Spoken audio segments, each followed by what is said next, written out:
Hello everybody, welcome back to Gelvin Valley Farming Simulator 15. We're in the middle of planting. Well, I say middle, we are actually getting close to being done. And good riddance, because we're about out of fuel. I think I was putting in, yep, canola. I always worry that when I come back to a save game that my planter will have some other crop entirely on there, and there'll be this little oasis in the middle of the field that is something different from the rest of the field. But we'll trust our save game. And if I screw up, well, then I screw up. What can I say? This is field 38. This is where my combine had so much fun poking its head through the fence.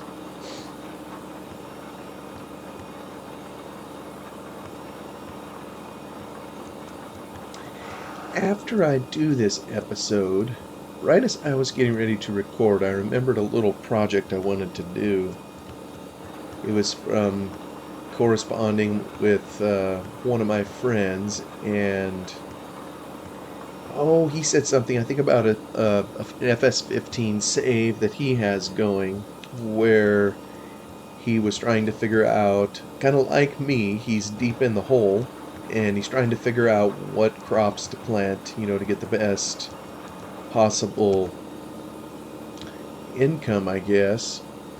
And it reminded me of a script I can run that will get some of the base variables, I guess, of the game, if you will, where it will tell you kind of what the yields of all the crops will be. I mean, in some ways, FS15, all the farm versions are kind of boring that way. There's a lot of things that are set in concrete, especially in terms of yields. The seeding requirements, there's no changes on that unless there's a mod to, adjust it. And even with a mod to adjust those things, I'm not sure it has any difference, in the final crop output, if you will. Let me see what crop I want. I'm going to put in barley. Oops! Oh, that was one too many. I almost made a mistake. There we go. This is going to be a harvest with barley and canola. So the way the player can obviously manipulate the crop yields to do things like fertilize, and that's pretty well it. I think in later versions, once you started getting into Farm Sim 17, where they had multiple layers of fertilizer, that could impact the crop. 17 also introduced the necessity of plowing, I think every, third crop? And if you didn't, I think your yield would take a 10% whack or something like that. Then 19 continued it, and I think you had the introduction of lime, and also had introduced weeds. So I didn't do too much in 19, but I presume every area that a weed took up was an area your crop didn't take up. So it kind of, if you ignored them, it would reduce your yield. So, but aside from a few basic things, there really isn't that many things a player can ultimately do. So, whoops, looks like I skipped a couple spots. Let me back up, because my OCD isn't going to allow this.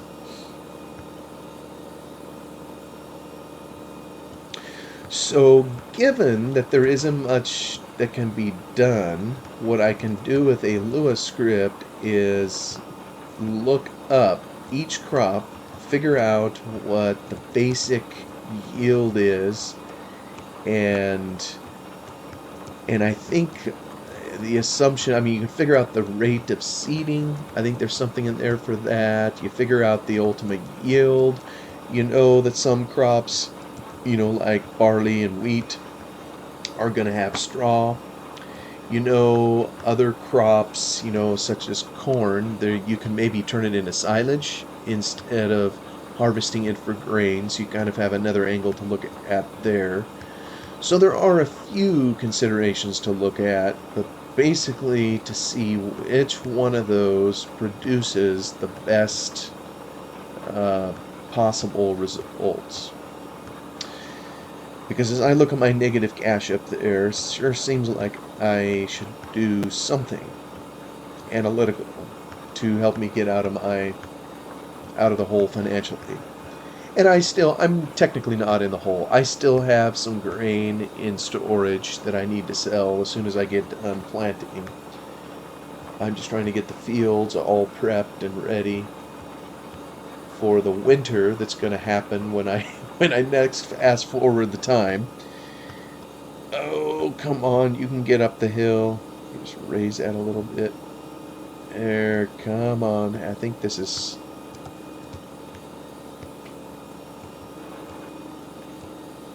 Oh, come on. Yeah, the ground is just so uneven. It's slowing me down here trying to... How uneven is that? Oh my goodness. Yeah, I shouldn't even look at that. That's totally unrealistic. Because I think when I initially took the chisel plow through here to make a field, because this formerly was a hillside of grass, I think I got a little bit too close to the edge. Oh, come on. Come on, tractor. I just need a tractor with a bit more horsepower. And I tried to smooth some of this up, but it's obvious I didn't do a very good job on the edges here. It's really only the outside round where this is going to be the main problem. Come on! Yeah, I didn't even bring the cultivator as far up the slope as I'm... There we go. I think this hillside over here is a bit smoother. Probably way steeper than we'd ever plant in real life. Well, maybe. That reminds me of a walk I took, it's probably been 2-3 weeks ago, in the grassy fields kind of in our area. I went up to Lone Oak and I actually went through, or around rather, one of the neighbors' fields that we had back in the day. And it is one steep field. There's a section kind of in the middle of it that is so steep that they're not able to combine it or do anything with it, so it stays unfarmed. Well, I say unfarmed. They do some farming with it because they're trying to prevent, I think, weeds and other corruption to grow kind of in the area that they don't harvest because it's too steep.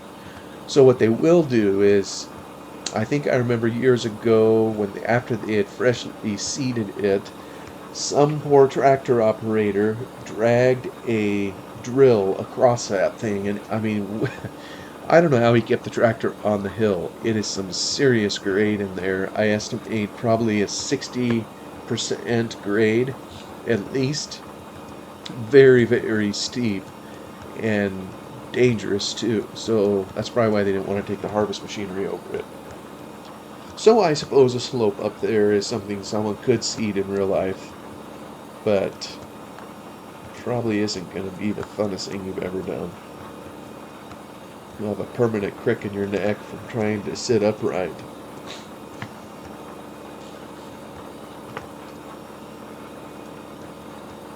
Whoop. Well, gotta pay attention. Oh.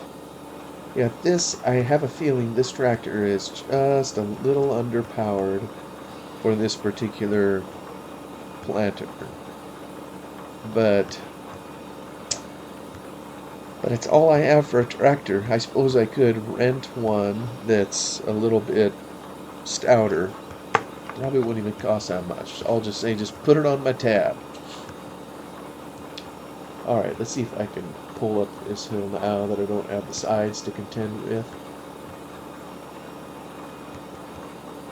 I'm still a little upset at myself that I put so much seed into the planter. I did that last episode, because I forgot this is a leased planter, so I don't want to return it full of seed that I've paid for. So I'm gonna lose, I think, a little bit of money on that, as I'm down to, I got just two fields here left to seed.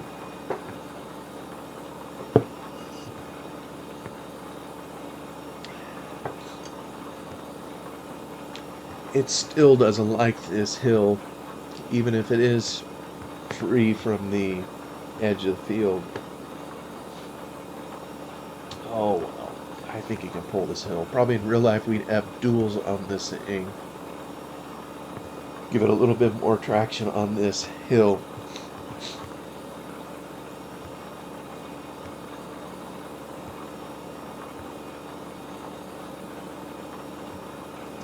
There we go.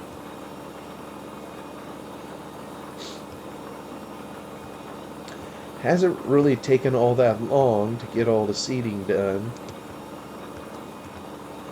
After this, we'll be fertilizing the fields. That isn't going to take long either to whip over those. But it for sure took a long time back when we were harvesting all this. And as I think on that now, this is the 71st episode. I'm trying to think whether people would want to suffer through that all over again. Maybe not. Maybe I need to just do more of it off camera. What do I know? I'm just coming in here and sharing blarney anyhow.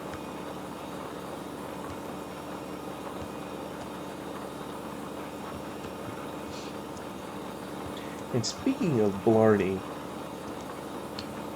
here the other day, actually it was closer to the end of school, back in June, my son got in a fender bender with his pickup. And he wasn't the one that did it. It was his truck, and it was close to the last day of school, and he parks it somewhere in the school lot, and some girl came along in a car in whatever. I don't know what she was driving. I wasn't there. And apparently backed into him, tweaked the bumper, broke a light, some of those kinds of things. It wasn't a huge amount of damage, just parking lot stuff. And apparently a friend of my son's happened to see it when it happened. And the girl knew that he saw her. And so my son's friend told him, what had happened, and that the girl apparently said, I'll let him know. Well, she never came forward to talk to him. He had to go to her, and long story short, not to belabor the point, I mean, they got it all figured out. Her insurance paid for fixing my son's truck. It's just that kind of thing, it just takes an inordinately long time, it seems. And it was only here a day or two ago that my wife went and, helped shuttle his truck home after getting it all fixed and everything. And the reason I bring all this up, not that anyone cares 2 hills of beans, but I said, speaking of blarney, do any of you have names for your cars, your vehicles? I'm trying to remember on the farm. I think occasionally we would name, have a nickname or something for a particular vehicle. Like, I know we had an old green Chevrolet, or his name was GMC pickup. We called it the Green Jimmy, as I recall. So there wasn't too much of that. But what about you guys? Do you guys name your vehicles? I was just thinking of our family vehicles here. When my son went to get his truck, it was set around the house. The mom is helping, my son bring home Manny or Emmanuel, is the name that was given to his pickup. And I don't know how we got started doing it, but all of the vehicles that, we've had as a family, well, almost all. I don't remember when we started doing this. Probably when we had kids. We gave them Hispanic names. I have no idea how or why we did it. I think we just nicknamed a couple of them, and they happened to be Hispanic names. And for whatever reason, we just continued the fine tradition. And what's really funny is when we would take our cars to the mechanic started to learn, that we had named our cars. And so they would ask us at the desk, now, which one is this? And they would literally write the Hispanic name on our invoice so that we knew which car was being fixed. So they were playing along on that. I even remember one time going into the mechanic and talking about, my particular car, the one I drive to work. It's, well, maybe I should go and turn my son's rig, that I mentioned, is a pickup. It's a Dodge Ram. Don't remember what year. Maybe it's an '02 or is it '06? I can't remember what year it is. But his is called Manuel. Mine, let me see here, I got a list here I got to pay attention to. Mine is an Acura MDX, and it's old too. Everything we have is old. We tend to buy used at our family here.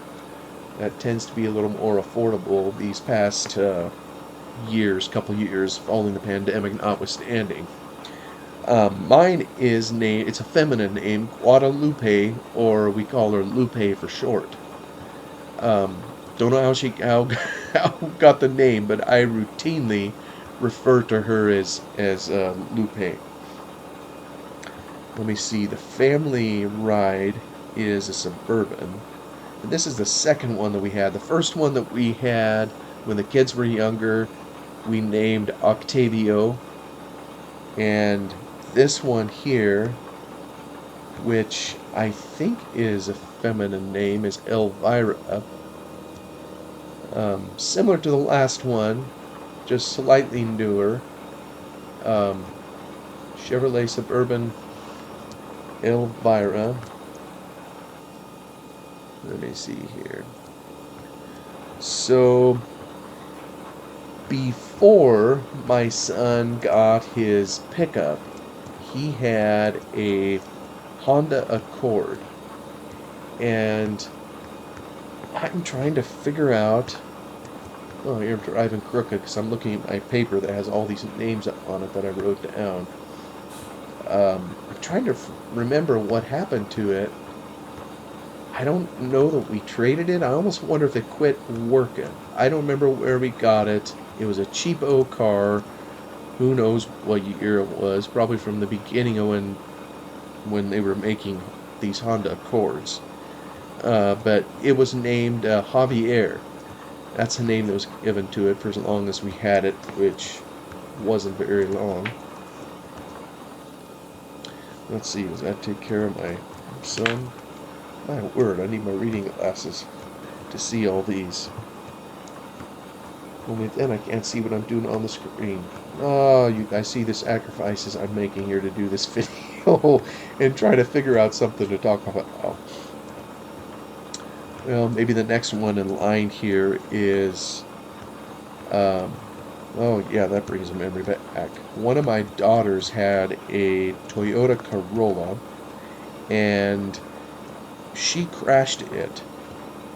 Like, literally, I don't know that we even had the thing for a week. We barely got the thing home, and I'll never forget getting the phone call.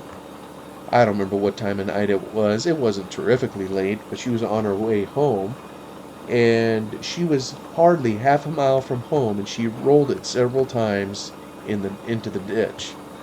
Airbag came out and everything, just pounded the stuffing out of her. And fortunately, there was no other cars involved. It's just that the street kind of coming close to where my home is, has no shoulders and very, very deep ditches. And you know what? It kind of reminds me of the ditches and the roads in Gelvin Valley map in here.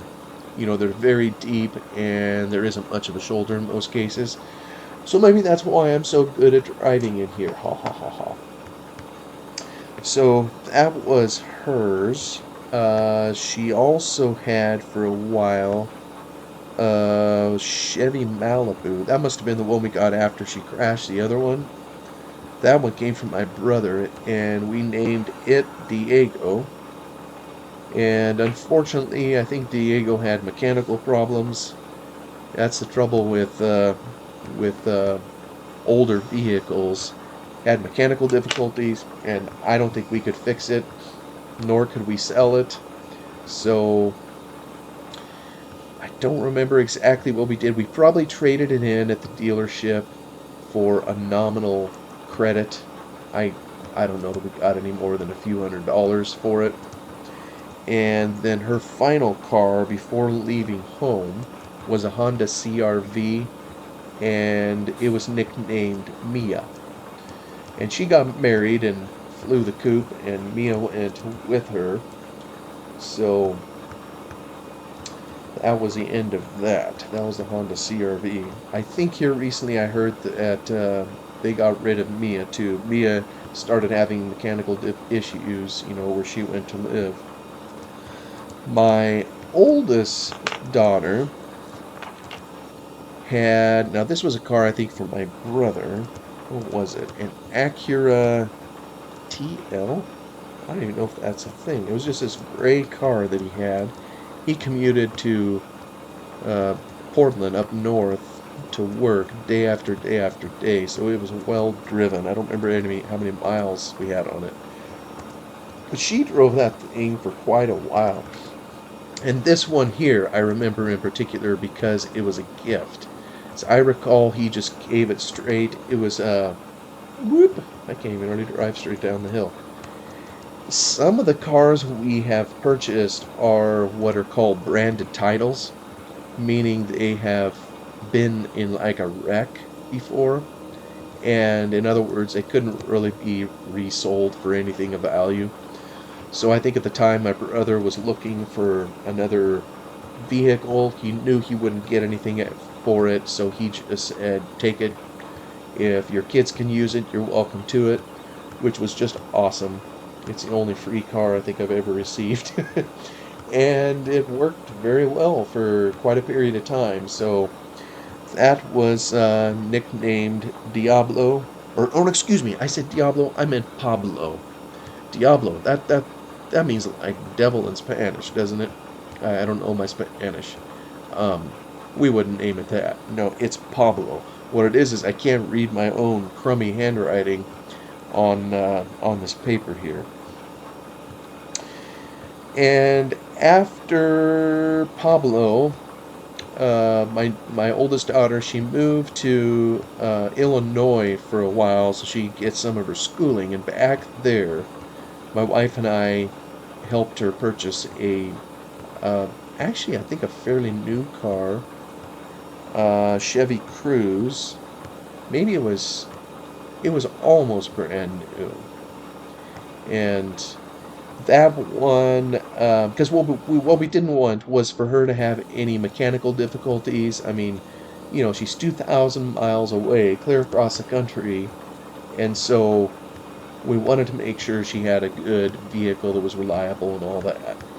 And I have an uncle back there who's in the car business. He's a car salesman, so he helped get us all hooked up with something good. That's still her main car to this day, and I think we got it back there in, at 17. I guess time really flies. That's been a number of years ago already, but she's still using it. Still a good vehicle. So she named that one. Oh, I guess that isn't a Hispanic name. Maybe she figured she could break the pattern because she's left home now. That one she calls Breezy. So But most of the rest, um, that Toyota Corolla, did I say one of my daughters, that was called Carlos? So I'm looking at the string of names here. All but one of them are Hispanic in origin. Javier, Manny, Emmanuel, Octavio, Elvira, Carlos, Diego, Lupe, Pablo, Mia, and then Breezy. So, I don't know. I just thought I'd bring that up tonight as something a little different and fun. I'd be kind of curious, do any of you nickname your cars, vehicles, or shoot, something else? I can't remember if I had a episode on here of nicknames we had on the farm. Maybe some other episode I can go through all that. But back in the day, we used the CB radio, in our farm equipment on Lone Oak. And so, it's a public radio system, so maybe there was some interest in using nicknames versus real names, because you never knew, who was listening or who could hear it. I'm not sure it made much difference. If you sat on there and you listened and heard other people talk, you may recognize them, maybe you didn't. I don't even know if people use a lot of CBs anymore, so we had nicknames every year on the farm. We periodically would update them that we'd use on the CB, and given my uncles and their nature for teasing their nephews, the nicknames kind of stuck outside of CB use also. So rather than use our real names all summer long, they would just call us by our nicknames. But how about you? Do you call your vehicles anything special? I guess you can put it in the comments, all two of you, whoever watched these videos. I know it's not going to get very many views, especially when you get clear to the 71st or however many episodes this is. People are probably ready for a break from all this. But I am still having a good time. I just would like to get out of the financial hole. And like I say, I'm going to do a little homework, I think, when I get out of this episode. Run a script, see what I can come up with for data. And maybe the next episode I'll try to share my findings a little bit. In the meantime, I'll just try to get this sucker planted.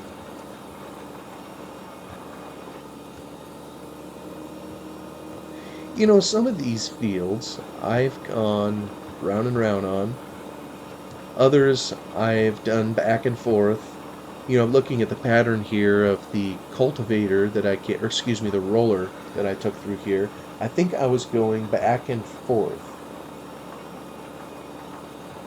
In which case I would have used GPS, so there probably wouldn't be as much stumbling around as I'm having here now, trying to follow like the edge of this curve. In general, if you leave GPS out of it, which is more efficient, round and round versus back and forth? On Lone Oak, I know we primarily did round and round.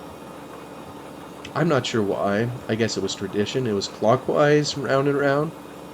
But there were other guys who did back and forth.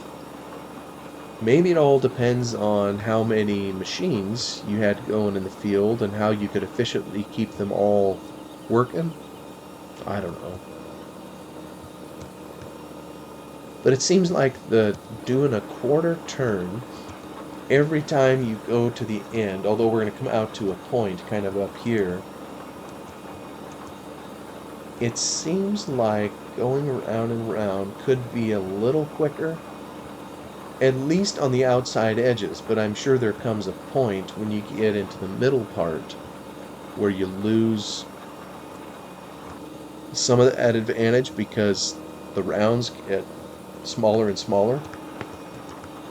So maybe ultimately there are fewer turns if you do back and forth over the whole thing. Oh, now I'm going to wonder about this all night long and I won't be able to sleep. There's probably some university or study out there or whatever where they've studied it in detail and done all these trials to figure out which is better and more efficient, and I wouldn't know. Maybe it comes out in the wash and it's down to personal preference of the farmer, or maybe based on how the field is shaped. I know a steep field like this, I'm probably planting it totally wrong.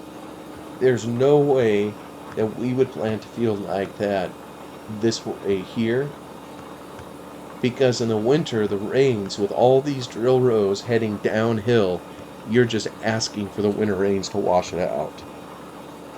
Maybe the outer rounds would have to be done round and round, but in the middle, it'd be better to go across the hillside, so you had some chance of erosion control on your slope.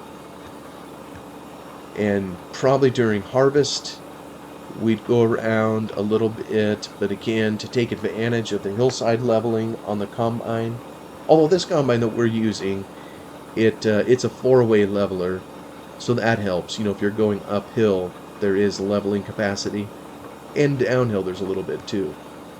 But I know the ones that we had on the farm, it was just side-to-side leveling, so you would tend to harvest or cut into your fields to take advantage of that, so you could keep your capacity up and do a better threshing job.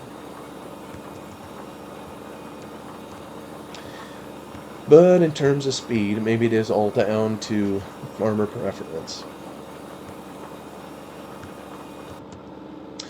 Be that as it may, I think I've blown through another 30 minutes, so I'm going to call the episode here. Thank you for watching. Oh, I'm on the slope. It wants to move. Thanks for taking time to watch this. Hope you have a wonderful day, and I'll see you on the next one. Bye-bye for now.